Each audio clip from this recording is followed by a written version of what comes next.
भारत के सांसद, विधायक, हाई कोर्ट के जज, सुप्रीम कोर्ट के जज, नेता, अभिनेता, लेखक, बुद्धिजीवी, पत्रकार, कलमकार अच्छी तरीके से सोचें कि फ्रांस क्यों जल रहा है।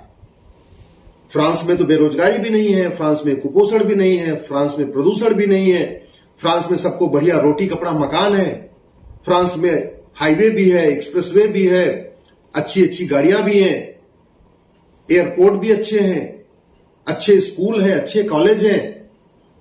तो फिर फ्रांस क्यों जल रहा है? फ्रांस के ओटजीवी नेताओं ने घुसपैठियों को बसाया और नोटजीवी बुद्धिजीवियों ने झूठे मानवाधिकार की दुहाई देके उनका समर्थन किया। और आज वही घुसपैठिए जो वहां शरण लेने आए थे पूरे फ्रांस को जला रहे हैं। इसके पहले फुटबॉल जब वर्ल्ड कप चल रहा था, जब फ्रांस ने मोरक्को को हराया, तब भी उन्होंने पूरे फ्रांस में आग लगाया। और अब फिर से उनको बहाना मिल गया कि पुलिस ने एक बच्चे को मार दिया है, फिर से उन्होंने पूरे फ्रांस में आग लगा दिया। मैं बार बार कह रहा हूं, जिहाद का इलाज कुछ और है। जिहाद का इलाज चीन को पता है, बाकी दुनिया में और देशों ने इसका इलाज किया नहीं है। चीन को पता है जिहाद का इलाज क्या है और उसने बहुत बढ़िया उसका इलाज किया।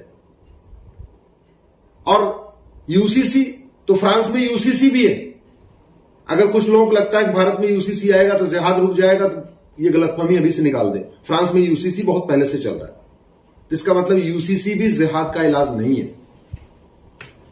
सठे साठ्यम समाचरेत, यही जिहाद का इलाज है। लोहा लोहे को काटता है, ये जो भारत का सिद्धांत है, सठे साठ्यम समाचरेत, जो विदुर जी ने कहा था, यही जिहाद का इलाज है। इसलिए सबसे पहले सरकार को भारत में पुलिस रिफॉर्म करना चाहिए और one nation one police code बनाना चाहिए।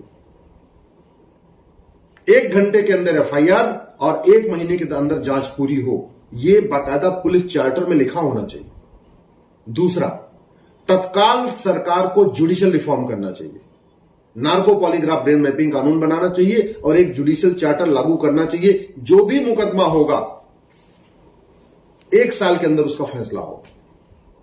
तीसरा, तत्काल सरकार को टैक्स रिफॉर्म करना पड़ेगा।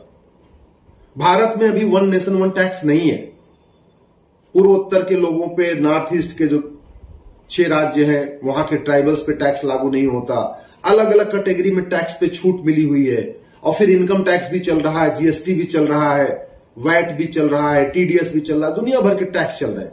जो ईमानदार है उनके लिए दुनिया भर का टैक्स, और जो चोर है, जो बेईमान है, उनके लिए कोई टैक्स नहीं। ये खत्म करना पड़ेगा। सारे टैक्स खत्म, वन नेशन वन टैक्स, जिसको कहते हैं बैंकिंग ट्रांजैक्शन टैक्स। इस पे मैं डिटेल में कभी बाद में बात करूंगा। लेकिन जिहाद का अगर इलाज करना है तो आपको वन नेशन वन टैक्स यानी बैंकिंग ट्रांजैक्शन टैक्स लागू करना पड़ेगा। एजुकेशन रिफॉर्म करना पड़ेगा। चौथा स्टेप सरकार को तत्काल लेना पड़ेगा, एजुकेशन रिफॉर्म करना पड़ेगा। और जो स्कूल नफरत सिखाते हैं, जिन स्कूलों में नफरत सिखाने वाली किताबें चल रही हैं, उनको बैन करना पड़ेगा 14 साल तक के सभी बच्चों के लिए। और मैं तो कहता हूं 16 साल तक यानी 10वीं तक पूरे देश में one nation one education system, one nation one syllabus. Gujarat वाला गुजराती में पढ़े, महाराष्ट्र वाला मराठी में पढ़े, बंगाल वाला बंगाली में पढ़े, यूपी बिहार वाले हिंदी में पढ़े। सब अपनी अपनी मातृभाषा में पढ़े। किताब एक होनी चाहिए, सिलेबस एक होना चाहिए, उसका जो कंटेंट एक होना चाहिए, वो एनसीईआरटी के द्वारा ही तय होना चाहिए। One nation one syllabus, one nation one education board यानी one nation one education code. ये आपको स्टेप लेना पड़ेगा। 5वां, सरकार को तत्काल माइनॉरिटी मेजॉरिटी के नाम पे जितनी चीजें चल रही हैं, इसको खत्म करना पड़ेगा। ये माइनॉरिटी और मेजॉरिटी हमारे अगले विभाजन की फाउंडेशन बना रहा है। सुप्रीम कोर्ट ने 2005 में बाल पाटिल केस में कहा था, 3 जजों की बेंच ने, जस्टिस धर्माधिकारी ने जजमेंट लिखा हुआ है कि माइनॉरिटी मेजॉरिटी का कॉन्सेप्ट जो रिलीजियस बेस पे है, ये बहुत ही खतरनाक है। और अब तो रिलीजियस बेस पे आरक्षण की मांग भी हो रही है। धार्मिक आधार पे न कोई योजना, न कोई मंत्रालय, न कोई आरक्षण, कोई भी चीज नहीं। संविधान भी इसकी इजाजत नहीं देता। धार्मिक आधार पे कोई भी एक भी स्कीम नहीं होना चाहिए। 6वां, ये वक्फ एक्ट जैसे कानून जो बने हुए हैं, जो धार्मिक आधार पे बने हुए हैं, वक्फ एक्ट जैसा कानून न हिंदू के लिए है, न जैन के लिए है, न बौद्ध के लिए है, न सिख के लिए है, न पारसी के लिए है, न ईसाई के, किसी के लिए नहीं। इस तरीके जो मजहबी कानून है, इनको सारे के सारे कानूनों को खत्म करना पड़ेगा, तब जिहाद रुकेगा। मैं बार बार कह रहा हूं, फ्रांस में सब कुछ है, बस दिक्कत क्या थी, उसने सठे साठ्यम समाचर्य सिद्धांत को नहीं अपनाया, उसने विदुर को नहीं पढ़ा, उसने चाणक्य को नहीं पढ़ा। जिहाद का अगर इलाज करना है तो आपको चाणक्य और विदुर नीति को और चाणक्य नीति को फॉलो करना ही पड़ेगा, नहीं तो फ्रांस की तरीके एक दिन पूरा भारत जलेगा।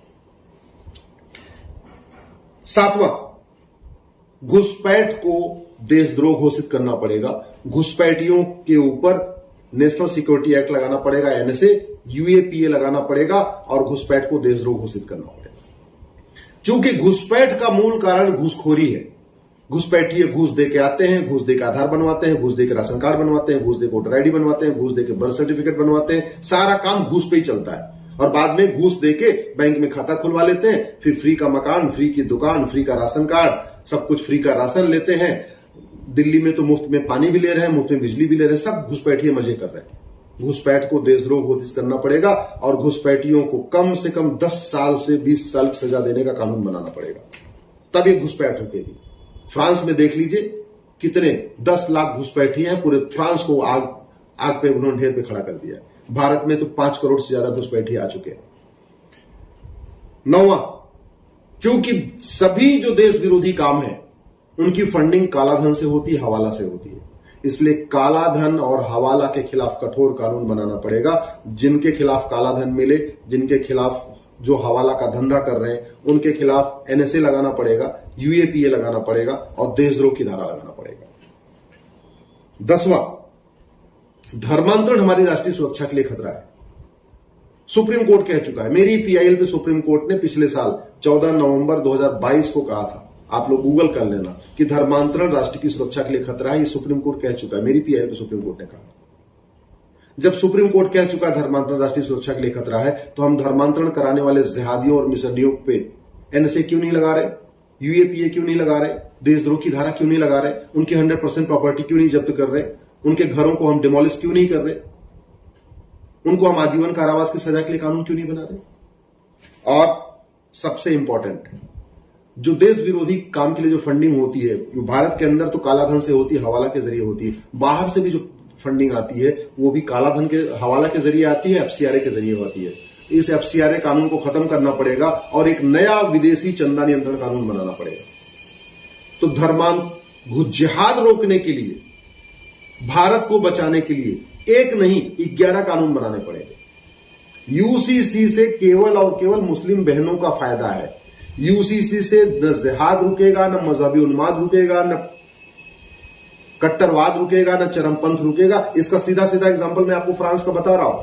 फ्रांस में यूसीसी है, बहुत पहले से है, तो इसलिए गलतफहमी निकाल दीजिए कि यूसीसी आने से भारत में देश की एकता अखंडता मजबूत हो जाएगी और जिहाद रुक जाएगा, मजहबी उन्माद रुक जाएगा, वो जो जाहिलियत वाली सोच है वो बदलेगी। नहीं, सोच बदलेगी जब इस देश में 1 नेशन 1 पुलिस कोड होगा, 1 नेशन 1 जुडिशियल कोड होगा, 1 नेशन 1 टैक्स कोड होगा, 1 नेशन 1 एजुकेशन कोड होगा, माइनॉरिटी मेजॉरिटी खत्म होगा, वक्फ एक्ट माइनॉरिटी एक्ट खत्म होगा, घुसपैठ के खिलाफ कठोर कानून होगा, धर्मांतरण के खिलाफ कठोर कानून होगा, घूसखोरी के खिलाफ कठोर कानून होगा, कालाधन हवाला के खिलाफ कठोर कानून होगा और विदेशी चंदा नियंत्रण पर रोक लगेगी।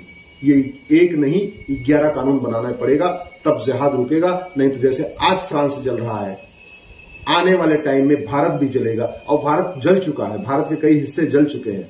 जैसा आज फ्रांस जल रहा है, 1990 में वैसे ही कश्मीर जला था।